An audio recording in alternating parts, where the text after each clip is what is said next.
প্রশ্ন এসে দাঁড়িয়েছে যে জুলাই ঘোষণা এবং এই জুলাই সনদ তা কি করে আইনের মর্যাদা পাবে?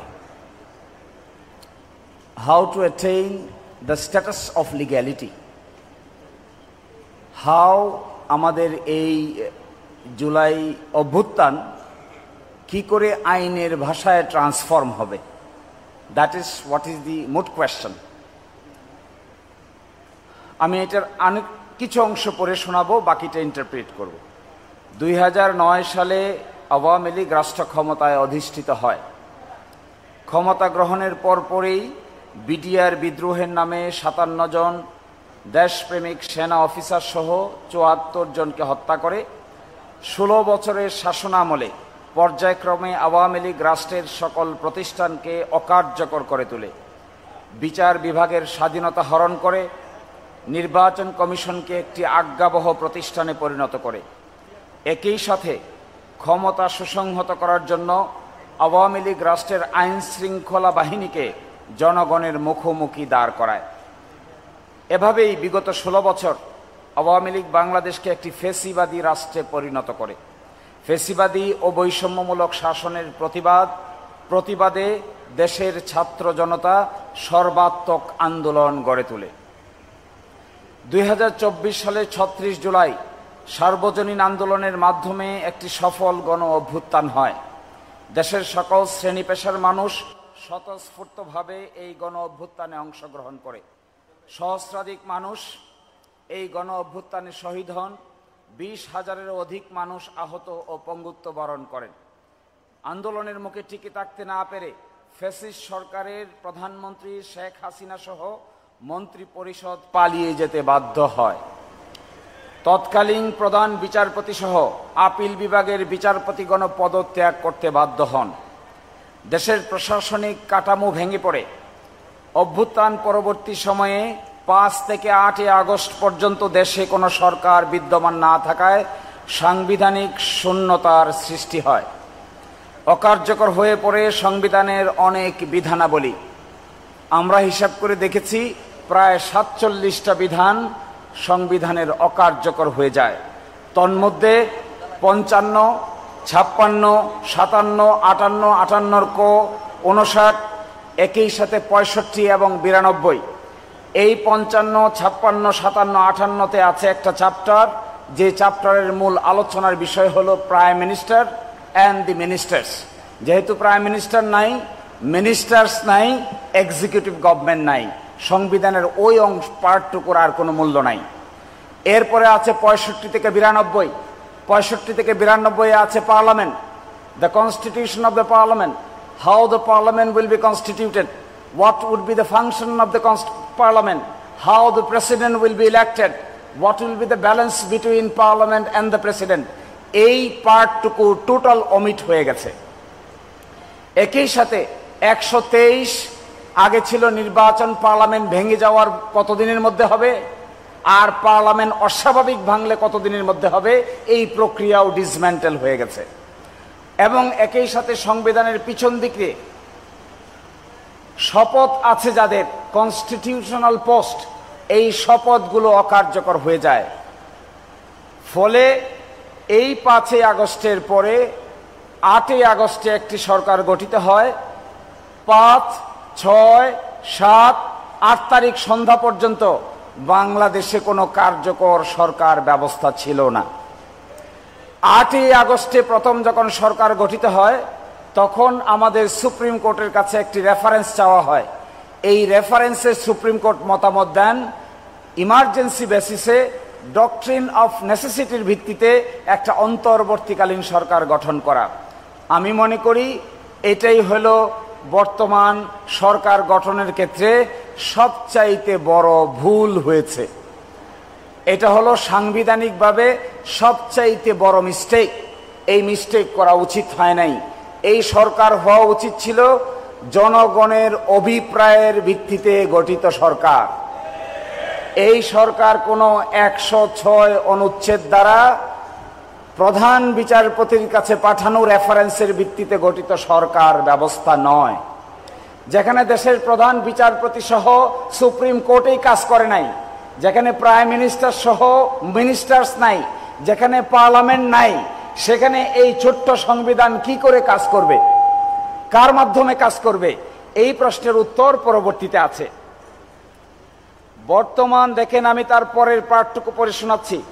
8ই আগস্ট 2024-এ জনগণের অভিপ্রায়ের পরম অভিব্যক্তি, সংবিধানের কথা বলা আছে পরম অভিব্যক্তি, ইংরেজিতে বলে solemn expression of the will of the people.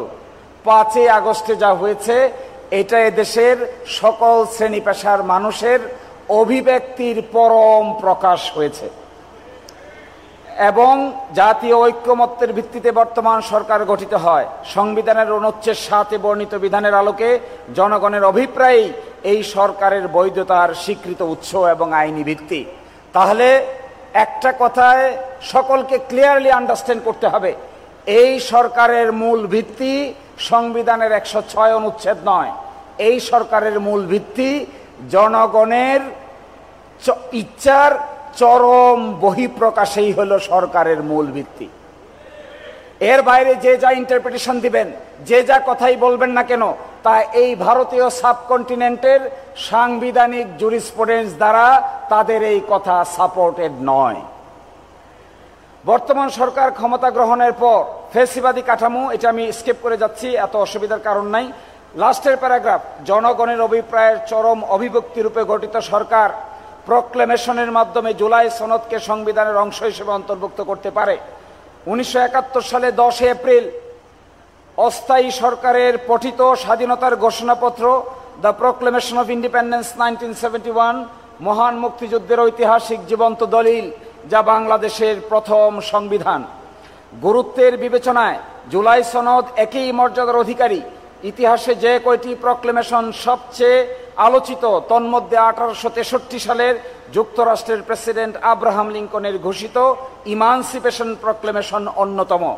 এই যুক্তরাষ্ট্রের একটি ঐতিহাসিক দলিল, এর মাধ্যমে যুক্তরাষ্ট্রের কনফেডারেশন রাষ্ট্রগুলোতে দাস প্রথা নিষিদ্ধ করা হয়, যা নাগরিক অধিকার মুক্তি সংগ্রামের ইতিহাসের মোড় ঘুরিয়ে দেয়। এছাড়াও জুলাই সনদ বাস্তবায়নের আরেকটি কার্যকরী পদ্ধতি হতে পারে গণভোট। জুলাই সনদের কোন বিধানের সাথে বিদ্যমান সংবিধানের কোনো অংশ সাংঘর্ষিক হলে জুলাই সনদ প্রাধান্য পাবে। দুটো কনসেপ্ট, একটা কনসেপ্ট হলো প্রক্লেমেশন, আরেকটা কনসেপ্ট হলো রেফারেন্ডাম। প্রক্লেমেশনের মাধ্যমেও এই বিদ্যমান গ্যাপ, সাংবিধানিক সংকট মোকাবেলা করা সম্ভব। আরেকটা পদ্ধতি আছে রেফারেন্ডাম, গণভোট। গণভোটের মাধ্যমেও সাংবিধানিক সংকট মোকাবেলা করা সম্ভব। তার উদাহরণ আমাদের দেশে আছে। তার কয়েকটা ঘটনা আমি আপনাদেরকে উল্লেখ করতে চাই। 15ই আগস্ট 1975 সালে শেখ মুজিবকে যখন হত্যা করা হয়, খন্দকার মোস্তাক আহমদ এসে মার্শাল ল জারি করেন। তিনি এসে বলেন, I Mister Khondaker Mostaq Ahmad is hereby declaring the martial law proclamation. The constitution will be subservient and subordinate to the constitution. এরপরে 20 আগস্ট 1975 সালে খন্দকার মোস্তাক আহমেদ সামরিক আইন জারি করে 15ই আগস্ট থেকে তার বৈধতা দেন। এরপরে 8ই নভেম্বর 1975 রাষ্ট্রপতি বিচারপতি আবু সাদাত মোহাম্মদ সায়েম প্রধান সামরিক আইন প্রশাসক নিযুক্ত হন এবং মেজর জেনারেল জিয়াউর রহমান উপপ্রধান সামরিক আইন প্রশাসক নিযুক্ত হন। 29 নভেম্বর 1976 সাল বিচারপতি সায়েম প্রধান সামরিক আইন প্রশাসকের পদ থেকে অব্যাহতি নেন এবং ওই দিন 29 নভেম্বর 1976 সালে মেজর জেনারেল জিয়াউর রহমানকে CMLA চিফ মার্শাল ল অ্যাডমিনিস্ট্রেটরের দায়িত্ব দেওয়া হয়। তারপর এই দিন থেকে শুরু করে 6 মাস পরে 31 মে 1977 গণভোট অনুষ্ঠিত হয়, যেখানে 88% ভোট পেয়ে মেজর জেনারেল জিয়াউর রহমান জনগণের আস্থা অর্জন করেন এবং রেফারেন্ডামের মাধ্যমে তা অ্যাপ্রুভ করা হয়। একই সাথে 30 মে 1977 সালে মার্শাল ল অর্ডার নম্বর 1 1977 জারি করে বাংলাদেশের কনস্টিটিউশনে আমূল পরিবর্তন আনয়ন করেন। কি পরিবর্তন আনয়ন করেন? আজকে যেটা আমরা দেখছি, absolute faith and trust in the almighty Allah, সর্বশক্তিমান আল্লাহর উপর পূর্ণ আস্থা বিশ্বাস। আজকে যে গণতন্ত্রের কথা বলা হচ্ছে, আজকে যে socialism meaning economic and social জাস্টিসের কথা বলা হচ্ছে, তা সবকিছুই করা হয়েছিল 31শে মে 1977 সালে সামরিক ফরমান বলে। একই সাথে ইন্টারেস্টিং ফ্যাক্ট দেখেন, 18 জানুয়ারি 1979 সালে সামরিক আইনের অধীনে জাতীয় সংসদ নির্বাচন অনুষ্ঠিত হয়। বিএনপি সংসদে সংখ্যাগরিষ্ঠতা লাভ করে। 6 এপ্রিল 1979 সালে সন্ধ্যা 8টা থেকে সামরিক আইন প্রত্যাহার করা হয়। 7 এপ্রিল 1979 সালে গেজেট প্রকাশের মাধ্যমে সামরিক আইন প্রত্যাহার কার্যকর করা হয়। এরই মাধ্যমে সামরিক আইনের অবসান ঘটে, বাংলাদেশে মাল্টি পার্টি ডেমোক্রেসি এস্টাবলিশ হয়। This is a political historical document before us. Same thing happened during Ershad regime. Ershad regime-এও একই পদ্ধতি ফলো করে বাংলাদেশের সাংবিধানিকতায় উত্তরণ ঘটানো হয়। এই আলোচনা করেছি আমি আমার প্যারাগ্রাফগুলোর অপর পৃষ্ঠার প্রথম যে বড় প্যারাগ্রাফটা আছে পুরোটার কেন্দ্রবিন্দু এটা। এরপরে লাস্টের দ্বিতীয় প্যারাগ্রাফ, 30 মে 1981 মেজর জেনারেল জিয়াউর রহমান শাহাদাত বরণ করলে বিচারপতি আব্দুস সাত্তার রাষ্ট্রপতির দায়িত্ব অধিষ্ঠিত হন। 1982 সালের 24 মার্চ তৎকালীন সেনাপ্রধান হুসাইন মাহমুদ এরশাদ সামরিক অভ্যুত্থানের মাধ্যমে ক্ষমতা দখল করে নিজেকে প্রধান সামরিক আইন প্রশাসক ঘোষণা করেন, চিফ মার্শাল ল অ্যাডমিনিস্ট্রেটর। 1982 সালের 27 মার্চ তিনি সংসদ ভেঙে দিয়ে সংবিধান স্থগিত করেন। আজকে যারা কথা বলছেন যে সংবিধান স্থগিত করা যায় না, সংবিধান অকার্যকর হয় না, তারা তাদের অতীত রাজনৈতিক ইতিহাস সম্পর্কে ভালো জানেন না। 1986 সালে 11 নভেম্বর সামরিক আইন প্রত্যাহার করে আংশিক সাংবিধানিক শাসন বলবৎ করেন। পরবর্তীতে 1988 সালের মার্চ মাসে সংসদীয় নির্বাচনের আয়োজন করলে দেশের সকল বিরোধী দল উক্ত নির্বাচনে অংশগ্রহণ বর্জন করেন। 90 সালের 6 ডিসেম্বর স্বৈরাচারী বিরোধী আন্দোলনের প্রেক্ষিতে জাতীয় ঐক্যমত্যের আলোকে এরশাদ তৎকালীন বিচারপতি শাহাবুদ্দিন আহমদের হাতে ক্ষমতা হস্তান্তর করেন। আরেকটা উদাহরণ, এরশাদ সাহেবের যখন পতন হয় তখন প্রশ্ন আসলো দেশ চলবে কি করে। তখন বাংলাদেশের প্রধান বিচারপতি ছিলেন বিচারপতি শাহাবুদ্দিন আহমেদ। বিচারপতি শাহাবুদ্দিন আহমেদকে কনস্টিটিউশনে না থাকা সত্ত্বেও তাকে প্রধান বিচারপতির পদ থেকে নিয়ে যাওয়া হয়, তাকে দায়িত্ব দেওয়া হয়, তিনি দায়িত্ব পালন করেন। দায়িত্ব পালন করে আবার তিনি বাংলাদেশের প্রধান বিচারপতি হন। প্রধান বিচারপতি হয়ে তারপরে তিনি রিটায়ার করেন। এইটাই বাংলাদেশের সংবিধানে সাংবিধানিকভাবে সংশোধনী আকারে অ্যাপ্রুভ করা হয়েছে। সুতরাং আজকে যারা এই কথা বলছেন যে সাংবিধানিক ভ্যাকুয়াম ফুলফিল করা যাবে না, আমি মনে করি তারা ইচ্ছে করেই অতীত সাংবিধানিক ইতিহাসকে ইচ্ছে করেই অ্যাভয়েড করে যেতে চাচ্ছেন। পূর্বের শাসকগণ সামরিক আইন জারির মাধ্যমে সংবিধানের উল্লেখযোগ্য বিধানাবলী স্থগিত করেছেন। কেউ বলতে পারেন যে আমি হয়তো সামরিক আইনের পক্ষে কথা বলছি। No, I am not in favour of martial law, I am not in favour of military law, I am not in favor of military rules, regulations and proclamations. Then what I am in favor?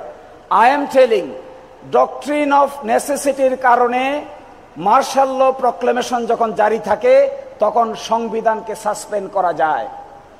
আর যখন গণ অভ্যুত্থান হয়, গণ অভ্যুত্থানের কারণে জনগণের ইচ্ছার বহিঃপ্রকাশের মাধ্যমে যে সরকার গঠিত হয়, সেই সরকার চাইলেই প্রক্লেমেশন কিংবা রেফারেন্ডামের মাধ্যমে সংবিধান স্থগিত করে নতুন সংবিধান জারি করতে পারেন। এই হিসেবে ডক্ট্রিন অফ নেসেসিটির মার্শাল লর চাইতেও গণ অভ্যুত্থানের শক্তি অনেক গুণ বেশি। Martial law is a martial law, কিন্তু জনগণের অভ্যুত্থান ইজ এ জনগণের অভ্যুত্থান। এর কার্যকারিতা ঘটেছিল ফ্রান্সে 6th রিপাবলিকের মাধ্যমে, এর কার্যকারিতা ঘটেছে আমেরিকায়। এর কার্যকারিতার সবচাইতে ভালো উদাহরণ হলো ফ্রান্সে। ফ্রান্সে প্রথম রিপাবলিক, দ্বিতীয় রিপাবলিক, তৃতীয় রিপাবলিক, চতুর্থ, পঞ্চম এবং ষষ্ঠ রিপাবলিক আছে। এই ষষ্ঠ রিপাবলিকের মাধ্যমে গণ অভ্যুত্থানের ভিত্তিতে তারা তাদের নতুন সংবিধান প্রণয়ন করেছিল। আর সময় আমার শেষ হয়ে গেছে, একটা কথা বলেই শেষ করে দিব। যে ঘোষণাপত্রটি দেওয়া হয়েছে, এই ঘোষণাপত্রে বলা হয়েছে অত্যন্ত মিথ্যা কথা বলা হয়েছে। এই মিথ্যা থেকে বাঁচতে হবে, জাতিকেও বাঁচাইতে হবে, সকলকে মিলে বাঁচাইতে হবে। কিন সেই মিথ্যা কথা? যেহেতু জনগণের দাবি অনুযায়ী এরপর অবৈধ দ্বাদশ জাতীয় সংসদ ভেঙে দেওয়া হয় এবং সংবিধানের 106 অনুচ্ছেদ অনুসারে সুপ্রিম কোর্টের মতামতের আলোকে সাংবিধানিকভাবে ডক্টর মোহাম্মদ ইউনূসের নেতৃত্বে 8 আগস্ট 2024 তারিখে একটি অন্তর্বর্তীকালীন সরকার গঠিত হয়। আমার মতে, আমার বিবেচনায় এই স্টেটমেন্টটা বাংলাদেশের রাজনৈতিক ইতিহাসের সবচাইতে বড় মিথ্যা কথা। It should not be. Dr. Muhammad Yunus cannot, there is no concept of interim government in the constitution.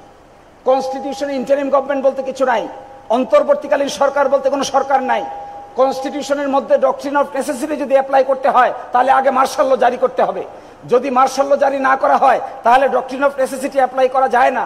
তাহলে কি অ্যাপ্লাই করতে হবে? অ্যাপ্লাই করতে হবে সার্বভৌম পাওয়ার অফ জনগণ।